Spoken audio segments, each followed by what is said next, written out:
సంవత్సరకాల Bible పఠన ప్రణాళికలో 135వ రోజు, మే 14వ తారీఖు. ఈనాటి అనుదిన బైబిల్ పఠనములో 2 అధ్యాయములు. పరిశుద్ధ గ్రంథములోని పాత నిబంధన గ్రంథము నుండి సంఖ్యాకాండము 18వ అధ్యాయము మరియు 19వ అధ్యాయము. ఈనాటి భాగములోని 2 అధ్యాయములలో మొదటి అధ్యాయము సంఖ్యాకాండము 18వ అధ్యాయంలో ఉన్న 32 వచనములు. యెహోవా అహరోనుతో ఇట్లనెను, నీవును నీ కుమారులను నీ తండ్రి కుటుంబమును పరిశుద్ధ స్థలపు సేవలోని దోషములకు ఉత్తరవాదులు. నీవును నీ కుమారులను మీ యాజకత్వపు దోషములకు ఉత్తరవాదులు మరియు నీ తండ్రి గోత్రమును అనగా లేవి గోత్రికులైన నీ సహోదరులను నీవు దగ్గరకు తీసుకుని రావలెను. వారు నీతో కలిసి నీకు పరిచర్య చేయుదురు. అయితే నీవును నీ కుమారులను సాక్ష్యపు గుడారము ఎదుట సేవ చేయవలెను. వారు నిన్నును గుడారమంతటిని కాపాడుచుండవలెను. అయితే వారును మీరును చావకుండునట్లు వారు పరిశుద్ధ స్థలము యొక్క ఉపకరణముల యొద్దకైనను బలిపీఠము నొద్దకైనను సమీపింపవలదు. వారు నీతో కలిసి ప్రత్యక్షపు గుడారములోని సమస్త సేవ విషయములో దాన్ని కాపాడవలెను. అన్యుడు మీ యొద్దకు సమీపింపకూడదు. ఇక మీదట మీరు పరిశుద్ధ స్థలమును బలిపీఠమును కాపాడవలెను. అప్పుడు ఇశ్రాయేలీల మీదికి కోపము రాదు. ఇదిగో, నేను ఇశ్రాయేలీల మధ్య నుండి లేవీయులైన మీ సహోదరులను తీసుకుని ఉన్నాను. ప్రత్యక్షపు గుడారము యొక్క సేవ చేయుటకు వారు యెహోవా వలన మీకు అప్పగింపబడి ఉన్నారు. కాబట్టి నీవును నీ కుమారులను బలిపీఠపు పనులన్నిటి విషయములోనూ అడ్డతెర లోపలి దాని విషయములోనూ యాజకత్వము జరుపుచు సేవ చేయవలెను. దయచేతనే మీ యాజకత్వపు సేవ నేను మీకిచ్చియున్నాను.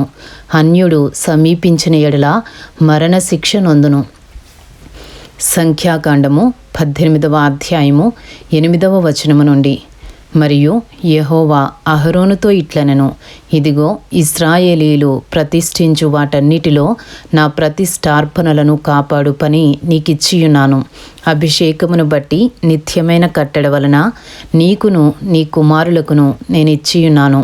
అగ్నిలో దహింపబడని అతి పరిశుద్ధమైన వాటిలో నీకు రావలసినవేవనగా వారి నైవేద్యములన్నిటిలోనూ వారి పాప పరిహారార్థ బలులన్నిటిలోనూ వారి అపరాధ పరిహారార్థ బలులన్నిటిలోనూ వారు నాకు తిరిగి చెల్లించు అర్పణములన్నీయు నీకును నీ కుమారులకును అతి పరిశుద్ధమైన వగును.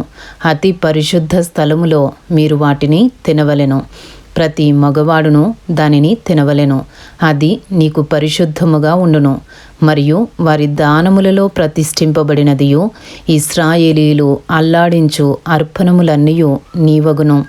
నీకును నీ కుమారులకును నీ కుమార్తెలకును నిత్యమైన కట్టడ వలన వాటినిచ్చితిని. నీ ఇంటిలోని పవిత్రులందరూ వాటిని తినవచ్చును. వారు యెహోవాకు అర్పించు వారి ప్రథమ ఫలములను అనగా నూనెలో ప్రశస్తమైనదంతయు ద్రాక్షారస ధాన్యములలో ప్రశస్తమైనదంతయు నీకిచ్చితిని. వారు తమ దేశపు పంటలన్నిటిలో యెహోవాకు తెచ్చు ప్రథమ ఫలములు నీవియగును. నీ ఇంటిలోని పవిత్రులందరూ వాటిని తినవచ్చును. ఇశ్రాయేలీలలో మీదు కట్టబడిన ప్రతి వస్తువు నీదగును. మనుష్యులలోనిదేమి జంతువులలోనిదేమి వారు యెహోవాకు అర్పించు సమస్త ప్రాణులలోని ప్రతి తొలిచూలు నీదగును. అయితే మనుష్యుని తొలిచూలి పిల్లను వెల ఇచ్చి విడిపింపవలెను. అపవిత్ర జంతువుల తొలిచూలి పిల్లను వెల ఇచ్చి విడిపింపవలెను. విడిపింపవలసిన వాటిని పుట్టిన నెల నాటికి నీవు ఏర్పరిచిన వెల చొప్పున పరిశుద్ధ మందిరము యొక్క తులపు పరిమాణమును బట్టి 5 తులముల వెండి ఇచ్చి వాటిని విడిపింపవలెను. తులము 20 చిన్నములు. అయితే ఆవు యొక్క తొలిచూలిని, గొర్రె యొక్క తొలిచూలిని, మేక యొక్క తొలిచూలిని విడిపింపకూడదు. అవి ప్రతిష్ఠితమైనవి. వాటి రక్తమును నీవు బలిపీఠము మీద ప్రోక్షించి యెహోవాకు ఇంపైన సువాసన కలుగునట్లు వాటి క్రొవ్వును దహింపవలెను గాని వాటి మాంసము నీదగును. అల్లాడింపబడు బోరయు కుడి జబ్బయు నీదైనట్లు అదియు నీదగును. ఇశ్రాయేలీలు యెహోవాకు ప్రతిష్ఠించు పరిశుద్ధమైన ప్రతిష్ఠార్పణములన్నిటినీ నేను నీకును నీ కుమారులకును నీ కుమార్తెలకును నిత్యమైన కట్టడను బట్టి ఇచ్చితిని. అది నీకును నీతో పాటు నీ సంతతికిని యెహోవా సన్నిధిని నిత్యమును స్థిరమైన నిబంధన. మరియు యెహోవా అహరోనుతో ఇట్లనెను, వారి దేశములో నీకు స్వాస్థ్యము కలుగదు, వారి మధ్యను నీకు పాలు ఉండదు. ఇశ్రాయేలీల మధ్యను నీ పాలు నీ స్వాస్థ్యము నేనే. సంఖ్యాకాండము 18వ అధ్యాయము 21వ వచనము నుండి. ఇదిగో లేవీయులు చేయు సేవకు అనగా ప్రత్యక్షపు గుడారము యొక్క సేవకు నేను ఇశ్రాయేలీల యొక్క దశమ భాగములన్నిటినీ వారికి స్వాస్థ్యముగా ఇచ్చితిని. ఇశ్రాయేలీలు పాపము తగిలి చావకుండునట్లు వారు ఇక మీదట ప్రత్యక్షపు గుడారమునకు రాకూడదు. అయితే లేవీయులు ప్రత్యక్షపు గుడారము యొక్క సేవ చేసి వారి సేవలోని దోషములకు తామే ఉత్తరవాదులై ఉందురు. ఇశ్రాయేలీల మధ్యను వారికి స్వాస్థ్యమేమీ ఉండదు. ఇది మీ తరతరములకు నిత్యమైన కట్టడ. అయితే ఇశ్రాయేలీలు యెహోవాకు ప్రతిష్ఠార్పణముగా అర్పించు దశమ భాగములను నేను లేవీయులకు స్వాస్థ్యముగా ఇచ్చితిని. అందుచేతను వారు ఇశ్రాయేలీల మధ్యను స్వాస్థ్యము సంపాదింపకూడదని వారితో చెప్పితిని. సంఖ్యాకాండము 18వ అధ్యాయము 25వ వచనము నుండి. మరియు యెహోవా మోషేకు ఈలాగు సెలవిచ్చెను, నీవు లేవీయులతో ఇట్లనుము, నేను ఇశ్రాయేలీల చేత మీకు స్వాస్థ్యముగా ఇప్పించిన దశమ భాగమును మీరు వారి యొద్ద పుచ్చుకొనున్నప్పుడు మీరు దానిలో అనగా ఆ దశమ భాగములో దశమ భాగమును యెహోవాకు ప్రతిష్ఠార్పణముగా చెల్లింపవలెను. మీకు వచ్చు ప్రతిష్ఠార్పణము కల్లపు పంట వలెను ద్రాక్షల తొట్టి ఫలము వలెను ఎంచవలెను. అట్లు మీరు ఇశ్రాయేలీయుల యొద్ద పుచ్చుకును మీ దశమ భాగములన్నిటిలో నుండి మీరు ప్రతిష్ఠార్పణమును యెహోవాకు చెల్లింపవలెను. దానిలో నుండి మీరు యెహోవాకు ప్రతిష్ఠించు అర్పణమును యాజకుడైన అహరోనుకు ఇయ్యవలెను.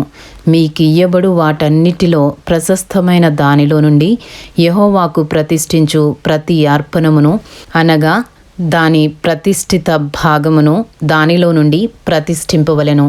మరియు నీవు వారితో మీరు దానిలో నుండి ప్రశస్త భాగమును అర్పించిన తరువాత మిగిలినది కల్లపు వచ్చుబడి వలెను ద్రాక్ష తొట్టి వచ్చుబడి వలెను లేవీయులదని ఎంచవలెను. మీరును మీ కుటుంబీకులను ఏ స్థలమందైనను దానిని తినవచ్చును. ఏలయనగా ప్రత్యక్షపు గుడారములో మీరు చేయు సేవకు అది మీకు జీతము. మీరు దానిలో నుండి ప్రశస్త భాగమును అర్పించిన తరువాత దానిని బట్టి పాప శిక్షను భరింపకుందురు. మీరు చావకుండునట్లు ఇశ్రాయేలీల ప్రతిష్ఠితమైన వాటిని అపవిత్రపరచకూడదని చెప్పుము. ఇంతటితో సంఖ్యాకాండము 18వ అధ్యాయంలో ఉన్న 32 వచనములు పూర్తి చేయబడినవి. ఈనాటి భాగములోని 2 అధ్యాయములలో 2వ అధ్యాయము సంఖ్యాకాండము 19వ అధ్యాయంలో ఉన్న 22 వచనములు. యెహోవా మోషే అహరోనులకు ఈలాగు సెలవిచ్చెను, యెహోవా ఆజ్ఞాపించిన ధర్మశాస్త్ర విధి ఏదనగా ఇశ్రాయేలీలు కలంకము లేనిదియు మచ్చ లేనిదియు ఎప్పుడునూ కాడి మోయనిదియునైనా ఎర్రని పెయ్యను నీ యొద్దకు తీసుకుని రావలెనని వారితో చెప్పుము. మీరు యాజకుడైన ఎలియాజరుకు దానిని అప్పగింపవలెను. ఒకడు పాలెము వెలుపలికి దాని తోలుకొని పోయి అతని ఎదుట దానిని వధింపవలెను. యాజకుడైన ఎలియాజరు దాని రక్తములోనిది కొంచెము వ్రేలితో తీసి ప్రత్యక్షపు గుడారము ఎదుట ఆ రక్తములో కొంచెము 7 మారులు ప్రోక్షింపవలెను. అతని కన్నుల ఎదుట ఒకడు ఆ పెయ్యను దహింపవలెను. దాని చర్మమును మాంసమును రక్తమును పేడయను దహింపవలెను. మరియు ఆ యాజకుడు దేవదారు కర్రను హిస్సోపును రక్తవర్ణపు నూలును తీసుకుని ఆ పెయ్యను కాల్చుచున్న అగ్నిలో వాటిని వేయవలెను. అప్పుడు ఆ యాజకుడు తన బట్టలు ఉదుకుకొని నీళ్లతో శిరస్నానము చేసిన తరువాత పాలెములో ప్రవేశించి సాయంకాలము వరకు అపవిత్రుడై ఉండును. దాన్ని దహించిన వాడు నీళ్లతో తన బట్టలు ఉదుకుకొని నీళ్లతో శిరస్నానము చేసి సాయంకాలము వరకు అపవిత్రుడై ఉండును. మరియు పవిత్రుడైన ఒకడు ఆ పెయ్యి యొక్క భస్మమును పోగు చేసి పాలెము వెలుపలను పవిత్ర స్థలమందు ఉంచవలెను. పాప పరిహార జలముగా ఇశ్రాయేలీల సమాజమునకు దాని భద్రము చేయవలెను. అది పాప పరిహారార్థ బలి. ఆ పెయ్య యొక్క భస్మమును పోగు చేసిన వాడు తన బట్టలు ఉదుకుని సాయంకాలము వరకు అపవిత్రుడై ఉండును. ఇది ఇశ్రాయేలీలకును వారిలో నివసించు పరదేశులకును నిత్యమైన కట్టడ. ఏ నరసవమునైనను ముట్టినవాడు 7 దినములు అపవిత్రుడై ఉండును. అతడు 3వ దినమున ఆ జలముతో పాపశుద్ధి చేసుకుని 7వ దినమున పవిత్రుడగును. అయితే వాడు 3వ దినమున పాపశుద్ధి చేసుకొనని ఎడల 7వ దినమున పవిత్రుడు కాడు. నరసవమును ముట్టినవాడు అట్లు పాపశుద్ధి చేసుకొనని ఎడల వాడు యెహోవా మందిరమును అపవిత్రపరచువాడగును. ఆ మనుష్యుడు ఇశ్రాయేలీలలో నుండి కొట్టివేయబడును. పాప పరిహార జలము వాని మీద ప్రోక్షింపబడలేదు గనుక వాడు అపవిత్రుడు. వాని అపవిత్రత ఇంకా వానికుండును. ఒకడు ఒక గుడారములో చచ్చిన ఎడల దాని గూర్చిన విధి ఇది. ఆ గుడారములో ప్రవేశించు ప్రతివాడును ఆ గుడారములోనున్నది యావత్తును 7 దినములు అపవిత్రముగా ఉండును. మూత వేయబడక తెరచియున్న ప్రతి పాత్రయు అపవిత్రమగును. బయట పొలములో ఖడ్గముతో నరకబడిన వానినైనను శవమునైనను మనుషుని ఎముకనైనను సమాధినైనను ముట్టువాడు 7 దినములు అపవిత్రుడై ఉండును.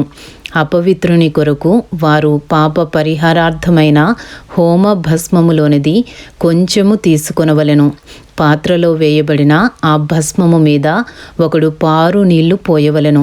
తరువాత పవిత్రుడైన ఒకడు హిస్సోపు తీసుకుని ఆ నీళ్లలో ముంచి ఆ గుడారము మీదను దానిలోని సమస్తమైన ఉపకరణముల మీదను అక్కడనున్న మనుషుల మీదను ఎముకనే గాని నరకబడిన వానినే గాని శవమునే గాని సమాధినే గాని ముట్టిన వాని మీదను దానిని ప్రోక్షింపవలెను.